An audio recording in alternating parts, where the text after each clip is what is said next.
I always knew the sting of betrayal would hurt, but nothing prepared me for what I saw on that midnight video call.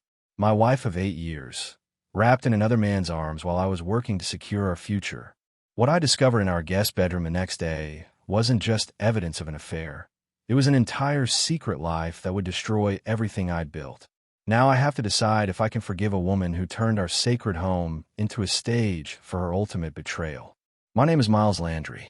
I'm 38 years old, and until 3 weeks ago, I ran Blue Ridge Honey, the most respected apiary in 3 counties. My grandfather started with 2 hives behind his garage.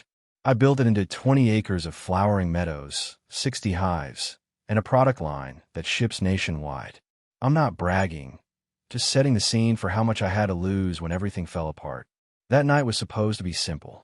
I was in Montana meeting with organic grocery distributors, staying at some roadside motel with paper-thin walls and a heater that rattled like it was possessed. Amanda had texted earlier that she was having dinner with her marketing team to finalize our spring catalog. Seemed reasonable. She handled all our branding while I managed the bees and production. The perfect partnership, or so I thought. I was reviewing Harvest projections when my phone lit up. Midnight video call from Amanda. Unusual, but not alarming. Maybe she missed me. Maybe she had exciting news about the catalog. I answered with a smile, expecting to see her face. Instead, the camera was shaking, tilted downward, music thumping in the background. Definitely not a marketing meeting. I could hear Amanda's distinctive laugh, that soft, throaty chuckle that used to be reserved for me. Then the camera stabilized momentarily, and I saw it. Amanda in some upscale bar, leaning against a man with a perfectly trimmed beard. His hand was on her waist, then slid lower. She didn't pull away. She leaned into him like they'd done this 100 times before. "Who's calling, babe?" I heard him ask. Amanda glanced down, her eyes widening when she saw my face on her screen. "Oh my God," she gasped before ending the call. I sat there frozen, the projection spreadsheet still open on my laptop, suddenly meaningless. My chest felt hollow, like a hive after colony collapse disorder strikes. I called back. No answer. Texted. No reply. A strange calm settled over me. The kind of focus that takes over when a swarm turns aggressive and you can't afford to panic. I stood up, packed my bags methodically, and checked out by 12:30. The night clerk didn't ask questions when I handed back the key 8 hours early. In my truck, I sat with the engine running, heater fighting the Montana winter. I'd had dreams about something like this happening. 3 nights earlier, I'd woken up in a cold sweat after dreaming of finding an empty beehive with Amanda's wedding ring inside. Last week, a black cat had crossed my path and circled back 3 times before disappearing into the fog. My grandmother would have said these were warnings. Her midnight video call accidentally reaching me wasn't just chance. It was the universe finally forcing me to see what I'd been avoiding. What I saw on that screen made me pack my bags immediately. I wasn't running away. I was heading straight home to face the painful truth that had been buzzing around me for months. I drove straight through the night, Montana's snow-capped mountains fading behind me as I pushed east toward home in Virginia. 16 hours behind the wheel with nothing but gas station coffee and my thoughts. I called my right-hand man, Curtis, around dawn. Something came up. "Need you to handle the extract bottling today," I told him, keeping my voice steady. "Everything okay, boss?" Curtis asked. He'd worked with me for 8 years. Could probably hear the tension beneath my calm. "Just family stuff. I'll explain later." I hung up before he could press further. By the time I pulled into our driveway, twilight was settling over the hills. Our farmhouse looked peaceful, white clapboard with green shutters, wraparound porch where we'd spent countless evenings watching thunderstorms roll in. Amanda's car wasn't there. Good. I needed time alone first. I stepped through the front door, the familiar smell of beeswax candles and honey soap hitting me immediately. Everything looked normal. The stack of beekeeping journals on the coffee table. Amanda's reading glasses perched on top. The kitchen calendar marked with spring farmers markets and honey deliveries. A facade of ordinary life that now felt like a cruel joke. I headed upstairs to our bedroom, searching for I don't know what. More evidence? Confirmation? The bedroom was immaculate as always. Amanda was meticulous that way. I checked her nightstand. Nothing. Her closet. The usual carefully organized clothes. Her jewelry box. Wedding ring still there. so she wasn't wearing it while with him. Then I noticed something odd. The guest room door was closed. We always kept it open unless someone was staying over. I turned the knob, locked. We didn't even have a key for this door. I'd installed the simple lock years ago when my parents visited, never thought much of it since. I stood back, assessing the situation. I'm not a small man. Years of lifting honey supers and equipment had built muscle that desk jobs don't provide. I squared my shoulders and drove my foot against the wood beside the doorknob. The frame splintered on the second kick. What I found inside made the air leave my lungs in a rush. The guest bed was gone. In its place stood a professional camera on a tripod, facing a leather couch I'd never seen before. The walls, once a soft blue, were now painted deep red. There was mood lighting, wine glasses on a small table, and, most damning, a laptop open on a desk in the corner. My hand shook as I moved to the computer and woke it from sleep mode. No password. The screen lit up to reveal dozens of video files with dates going back months. I clicked one at random. Amanda appeared on screen, but not my Amanda, not the woman who helped me tend hives in her carefully protective gear, or who meticulously designed her product labels. This woman wore things I'd never seen, said things I'd never heard, with men I'd never met. Brandon, the man from the video call, featured prominently. I slammed the laptop closed, bile rising in my throat. She hadn't just betrayed our marriage. She'd turned our home, the heart of our business and life together, into a stage for her infidelity. My fists clenched so tight my knuckles went white. The buzzing in my ears wasn't my bees this time. It was pure, concentrated rage. I heard a car in the driveway. Amanda was home. Time to face the queen of this poison hive. I stood in the hallway, listening to Amanda's keys jingling at the front door. My mind flashed to my grandfather's advice about confronting aggressive honeybees. Stand your ground, move deliberate, show no fear. I rolled my shoulders back and descended the stairs. Amanda stepped inside, shopping bag in hand, humming some tune I didn't recognize. She looked up, her expression shifting from surprise to attempted joy to panic in the span of a heartbeat. "Miles, you're back early." Her voice pitched higher than normal. "Why didn't you call?" "I would've. Made sure Brandon wasn't here." I said, my voice deadly calm. "Cleaned up your little studio upstairs." The shopping bags slipped from her fingers. "What are you talking about?" "Cut the act, Amanda. I saw you last night. The video call, and I found your guest room set up." I gestured upstairs. "Quite the operation you've built while I've been working myself to the bone for our business." Her face drained of color. "I can explain." "Save it." I interrupted, holding up my hand. "I watched some of the videos. Seems pretty self-explanatory to me." She changed tactics instantly, tears welling in her eyes. "Miles, please. It was just a stupid mistake. It didn't mean anything. I love you. Enough." My voice thundered through the house, surprising even me. "You turned our home, the place where we were supposed to build our lives, into a backdrop for your betrayal. While I was expanding our business, securing our future, you were doing this." Amanda's tears dried up remarkably fast. Her expression hardened. "You were never here, Miles. Always with your precious bees. Always another farmer's market, another distribution deal. I was building something for us." I said, my jaw clenched. "You were building something for you," she shot back. "I was lonely. So lonely you set up cameras? Created videos?" This wasn't a moment of weakness, Amanda. This was calculated, prolonged, deliberate. She stepped toward me, reaching out. "We can fix this. Go to counseling." I stepped back. "There's nothing to fix. It's already broken." "What are you saying?" Fear crept in her voice. "I'm saying I'm done. The business is in my name. The house is in my name. You have until tomorrow to pack your things and leave." Her face contorted with rage. "You can't do this to me. I helped build Blue Ridge Honey. Those are my designs, my marketing plans. Should have thought about that before you invited other men into our home." I replied evenly. "I've already called our lawyer. Your severance package will be fair. I'm not a vindictive man. But we're done, both personally and professionally." Amanda lunged forward, slapping me hard across the face. I caught her wrist before she could strike again, holding it firmly, but not enough to hurt her. "Don't," I warned quietly. She wrenched away, tears of genuine despair now streaming down her face. "Where am I supposed to go?" "Not my problem anymore," I replied, turning toward the door. I'll be staying at the processing facility tonight. When I return tomorrow afternoon, I expect you gone. As I walked to my truck, a strange sense of calm settled over me. Like the tranquility that comes after smoking a hive. The bees grow quiet, the buzzing stops, and you can finally see clearly what needs to be done. I'd face the pain later. Right now, I needed distance and clear thinking to save what mattered most, my business, my livelihood, and what remained of my dignity. I spent the night in my small office at the honey processing facility, sleeping on the worn leather couch I kept for long extraction days.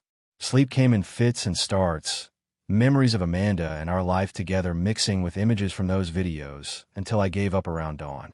Instead, I made coffee and buried myself in order forms and production schedules. Curtis arrived at 7, stopping short when he saw me at my desk, still in yesterday's clothes.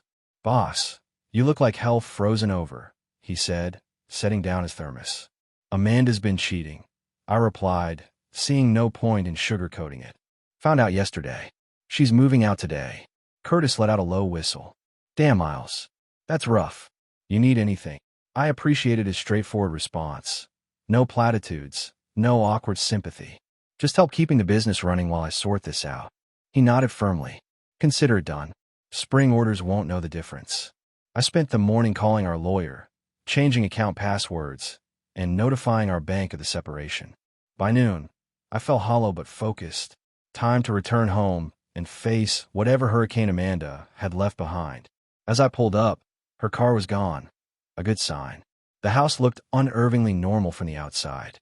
I steeled myself and walked in, half expecting empty drawers and vindictive destruction.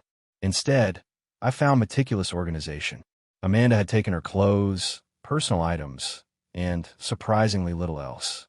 The guest room had been stripped of all evidence of her activities. Even the red walls had been hastily repainted in their original blue. If I hadn't seen it with my own eyes yesterday, I might have doubted it existed. On the kitchen counter sat a sealed envelope with my name. Against my better judgment, I opened it. "Miles, I never meant to hurt you. What began as a distraction became something I couldn't control. You deserve better. I've taken only what's truly mine. The business is your life. I won't fight you for it. Maybe someday you'll understand that we were both lonely, just in different ways. Amanda." I crumpled the letter and threw it across the room. Her attempt at taking the high road only fueled my anger. She betrayed everything we'd built, corrupted our home, and now wanted to play the role of the considerate ex? I stormed upstairs, checking every room to ensure she'd actually left. In our bedroom, my bedroom now, everything seemed in order until I noticed the closet door slightly ajar. Inside, pushed to the back behind my rarely worn suits, hung a small digital camera. My blood ran cold as I examined it. The memory card contained dozens of videos of us, private moments between husband and wife, recorded without my knowledge. The earliest dated back 2 years, long before Brandon entered the picture. This wasn't just betrayal. This was violation on a level I couldn't comprehend.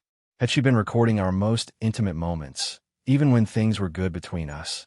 Had these recordings been shared? Sold? I sank onto the bed, the camera dangling from my hand, as the full magnitude of Amanda's deception crashed over me. The woman I married, built a business with, shared my dreams with.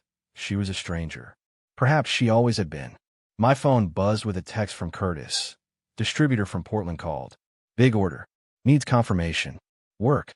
The bees. The business." These things were real. These things I understood. I placed the camera in my desk drawer and headed back to the processing facility. Honey doesn't harvest itself, and heartbreak doesn't pay the bills. 2 weeks passed in a blur of work and legal paperwork. I threw myself into spring preparations, inspecting hives from dawn till dusk, expanding production lines, anything to keep my mind occupied. The bees became my therapy. Their ordered, purposeful society is stark contrast to the chaos of my personal life. Word spread quickly in our small community. I received awkward, sympathetic nods at the hardware store and hushed conversations that stopped when I approached at the diner. Amanda had apparently moved to Richmond with Brandon. Good riddance. That Friday, I was checking queen cells in my most productive hive when Curtis approached, looking uncomfortable. "Miles, there's someone here to see you." I looked up, squinting against the afternoon sun. Who? Amanda's mother, he replied, shifting his weight. Patricia. Says it's important. My jaw tightened. Patricia had always been kind to me, but she was Amanda's blood. Tell her I'm busy. She says Amanda's in the hospital. Cancer. Terminal. The smoker nearly slipped from my hand. What? Diagnosed last week. Apparently, it's aggressive. Doctors give her months, not years. I remove my veil, mind racing. Is this some kind of manipulation? A trick to get me to talk to her? Curtis shrugged. Patricia's crying in your office. Doesn't seem like an act. I walked back to the facility in silence, emotions warring inside me. The woman had betrayed me in the worst possible way, had recorded our private moments without consent, had turned our home into a set for her infidelity. And yet, cancer? Patricia stood when I entered, her eyes red-rimmed.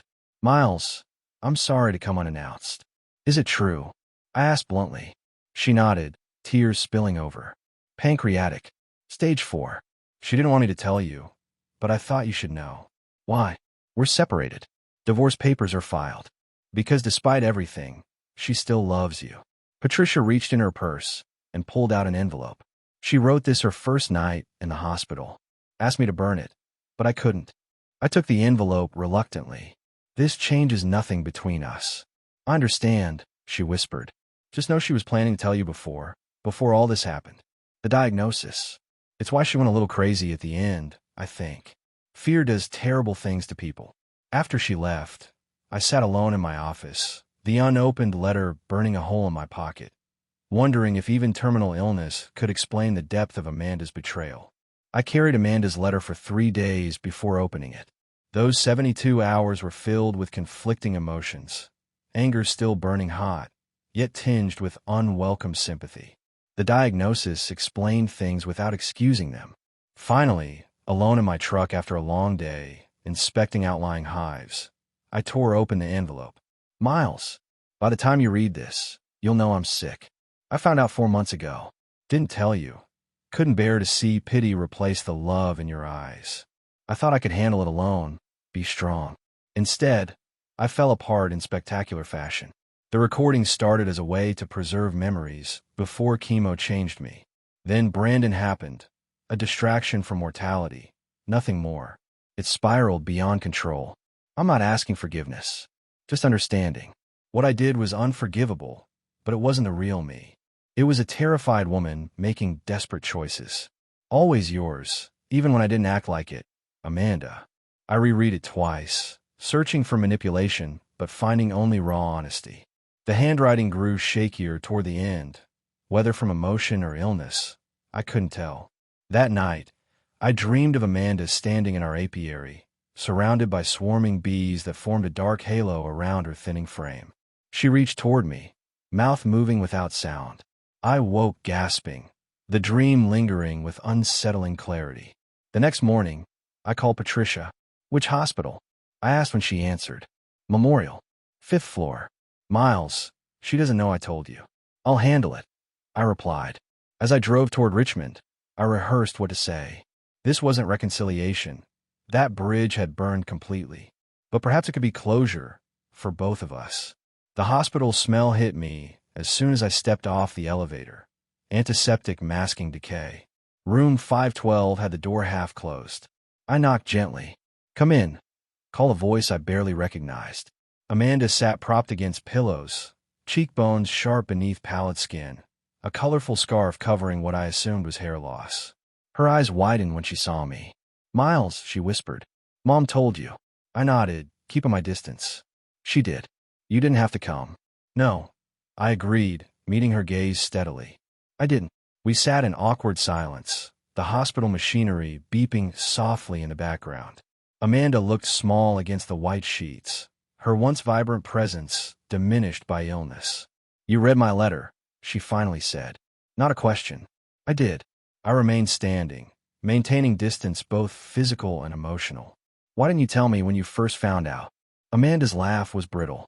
You really don't know? Miles, you fix everything. Every problem, every challenge, you tackle head on. That's who you are. She gestured weakly to her body. This can't be fixed. I couldn't bear to watch you try and fail. The truth in her words stung. She was right. I was a problem solver. Always had been. So instead, you destroyed our marriage, I said, my voice steady. I was afraid, she admitted.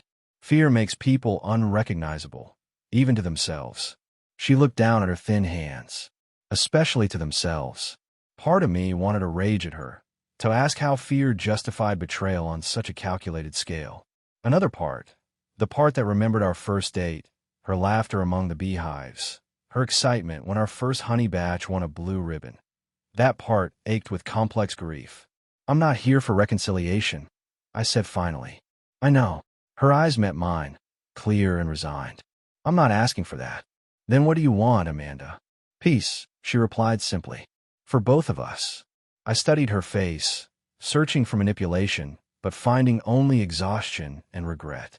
The anger that had fueled me for weeks still simmered, but alongside it grew something unexpected, pity.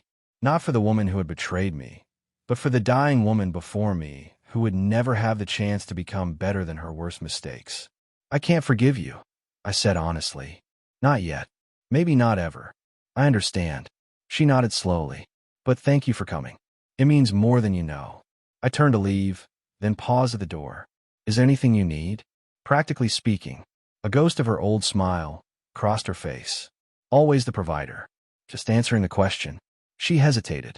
Mom's handling most things, but would you bring some of our honey? The hospital food is terrible, and I miss the taste of home.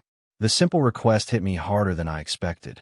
I nodded once and left without another word, unsure if I'd just granted a dying wish or taken the first step on a road I never planned to travel. I returned to the hospital 3 days later with a small jar of our award-winning wildflower honey. The nurse at the station looked up as I approached. Here for Amanda Landry, I said, shifting uncomfortably under her gaze. Room 512. She's having a good day. The nurse smiled kindly. She mentioned you might come. Amanda was sitting up, reading a magazine that she quickly set aside when I entered. She looked marginally better than before, some color in her cheeks, eyes more alert. You came back, she said, genuine surprise in her voice. I held up the honey jar, as requested, from the East Field hives. My favorite. Her smile was small but real. I set the jar on her bedside table, noticing the absence of flowers or cards. No visitors. Mom comes daily. A few friends from the marketing firm. She shrugged. Brandon disappeared when the hair fell out. I wasn't surprised. Men like Brandon rarely signed up for sickness alongside the pleasure. How's the business? She asked, changing the subject. Expanding. New distribution deal with 3 grocery chains in North Carolina. That's wonderful, Miles. Her pride seemed sincere, which confused me. How could she still care about a business she had risked destroying? An awkward silence stretched between us. Finally, I asked the question that had been haunting me. The videos. I began carefully. Are they all gone? Amanda's face flushed with shame. Yes. All deleted. I swear it. What about the hidden camera? The one in our bedroom? Her eyes widened in horror. You found that. After you left. Behind my suits. Miles, she stopped, composing herself. That was before everything else. When I first got diagnosed, I wanted to preserve us. Normal life. Before it all changed. I studied her face, looking for deception. And those recordings, they were never shared. Never online. Never, she said firmly. Those are just for me. A memory vault for when chemo brain takes over. I nodded, not entirely convinced but wanting to believe her. The alternative was too painful to contemplate. Our most intimate moments exposed to strangers' eyes. We talked for another hour about neutral topics, the unusually warm spring, a new cafe downtown, her treatment schedule. As I prepared to leave, Amanda caught my hand. I don't deserve your kindness, she said softly. But thank you for bringing a taste of home. I gently removed my hand from hers. It's not kindness, Amanda. It's decency. Walking back to my truck, I realized the burning rage I'd carried for weeks had dimmed to a dull ache. Not forgiveness. I wasn't there yet, might never be. But perhaps the beginning of acceptance. Weeks turned into months. Spring melted into summer, and the apiary flourished despite my personal turmoil. I visited Amanda regularly, bringing honey and occasional updates about the business. Her condition worsened steadily. The aggressive cancer claiming more of her each time I saw her. By late July, she'd moved to hospice care. The bright, vivacious woman I'd married had withered to a shadow, kept comfortable primarily through medication. Yet each time I visited, her eyes would light up with recognition. "The bees?" she'd ask without fail, wanting news of the business we'd built together. I found myself bringing small jars of each new honey batch, labeled with the field location and bloom type.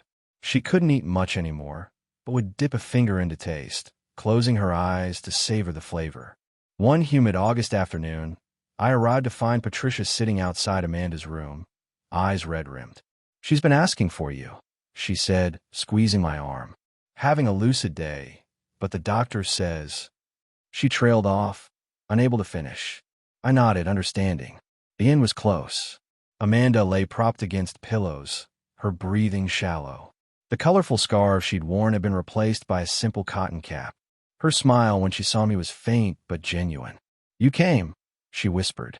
"Brought the new blackberry honey," I replied, setting a tiny jar on her nightstand. "Best batch yet." She reached for my hand with fingers like twigs. "Miles, I need to ask something." I sat beside her, waiting. "When I'm gone," she managed between labored breaths, "would you scatter some of my ashes in the east field, where the wildflowers grow thickest?" The request caught me off guard. Despite our complicated history, she wanted her final resting place to be among the bees we'd raised together. "You don't have to," she added quickly. "After everything, I'll do it." I interrupted gently. "It's where you belong." Relief softened her features. "Thank you." We sat in companionable silence, the weight of our shared past, both the joy and the betrayal, settled between us like an old, familiar blanket. Not comfortable, exactly, but known. "I was so afraid of dying," she murmured, her voice barely audible. "I thought if I lived wildly enough, death couldn't catch me." A bitter smile touched her lips. "Stupid. Fear makes us do stupid things," I acknowledged, echoing her words from months ago. Her eyes, sunken but clear, met mine. "I never stopped loving you, even when I hurt you the most." I squeezed her hand gently, unable to say the words she might have wanted to hear, but offering what comfort I could. Sometimes, presence is the only honest gift we can give. Amanda passed away peacefully 3 days later. The funeral was small, just family and a few close friends. I stood at the back, feeling like both an insider and outsider simultaneously. Patricia hugged me afterward, whispering tearful thanks for being there despite everything. 2 weeks later, on a perfect autumn morning, I carried a small urn to the east field as promised. The wildflowers were in full bloom, purple and gold stretching toward the horizon. Bees hummed busily among the blossoms, oblivious to human grief. I scattered her ashes in silence, watching the fine gray powder blend with the rich soil that nourished our livelihood. Whatever Amanda had done, whatever pain she had caused, this final act felt right, returning her to the land that had been the foundation of our life together. "Goodbye, Amanda," I said softly to the empty air, not with bitterness or anger, but with the quiet acknowledgement that some chapters must end before others can begin. That winter brought unexpected changes. Blue Ridge honey won national recognition at an organic foods convention. Orders doubled, then tripled. I hired 4 new staff members and expanded production facilities. The business, our business, flourished beyond anything Amanda and I had dreamed. In early spring, nearly a year after that fateful midnight video call, I met Elaine at a beekeepers' conference in Charlotte. A botanist specializing in pollinator-friendly landscaping, she approached my booth with intelligent questions and genuine interest. "I've been using your wildflower honey in my research," she explained, examining the display jars. "The pollen content is remarkably diverse." We talked for hours after the conference closed, first about bees and plants, then about life, loss, and beginning again. Her laughter was nothing like Amanda's. Deeper, more measured, but equally genuine. When she mentioned coming to Virginia to study our wildflower fields, I found myself offering the guest cottage as accommodation. "Fair warning," I added, "it's on the same property as 60 beehives." Elaine smiled, unafraid. "Sounds perfect." As I drove home along familiar country roads, I realized the crushing weight I'd carried for months had finally lifted. The betrayal would always be part of my story, but it no longer defined me. Amanda had chosen her path, made her mistakes, and found what peace she could at the end. Now it was my turn to choose, to carry forward what was worth keeping from the past, while opening my heart to new possibilities. The bees had taught me that life continues, adapting and rebuilding after even the most devastating losses. Tomorrow, the fields would bloom again. The bees would fly, and I would be there, ready to gather whatever sweetness the future might hold.